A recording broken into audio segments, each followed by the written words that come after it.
আসসালামু আলাইকুম প্রিয় ভাই ও বোনেরা। তো আজকে আবার আপনাদের কাছে সহজ এবং মজার একটা রেসিপি নিয়ে আসছি, সেটা হচ্ছে আলু পটেটো বল স্পাইসি। এই জন্য আমি প্রথমে আলু সিদ্ধ নিলাম। এখানে আমি ছোট ছোট আলু ছিল আমার বাসায়, সেটাই নিয়েছি। আপনারা চাইলে বড় আলু নিতে পারেন। আলুগুলোকে ভালো করে স্ম্যাশ করে নিতে হবে, একদম মিহি করে। এই যে আমি আলুগুলোকে হাত দিয়ে চটকিয়ে নিয়েছি, আপনারা চাইলে আলু ব্রেটার দিয়েও করতে পারেন।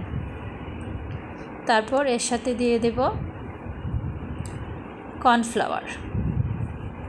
আপনারা যে কোনো ব্র্যান্ডের কর্নফ্লাওয়ার নিতে পারেন। আমি এই ভর্তাটার সাথে আমি কর্নফ্লাওয়ার মিশিয়েছি। পরিমাণ মতো মেশাবেন, আপনারাই বুঝতে পারবেন কতটুকু লাগবে, একটু আঠালো আঠালো হবে। তারপর এটাকে আমি বল আকারে তৈরি করে সিদ্ধ করব।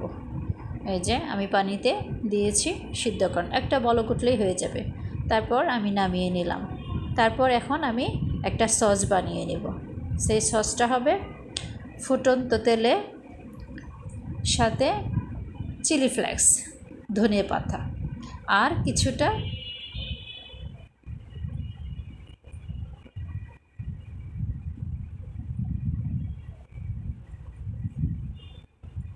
এইভাবে আমি ভালো করে সসের সাথে মিশিয়ে নিলাম। আপনারা চাইলে এটাকে টমেটো সসের সাথেও খেতে পারেন, তবে এই স্পাইসিটা এরকমভাবে খেতেই মজা। যত ঝাল হয় ততই খেতে এটা মজা হয়। তো আজ এই পর্যন্তই। আবার নতুন কোনো সহজ রেসিপি নিয়ে আবার হাজির হব। আল্লাহ হাফেজ।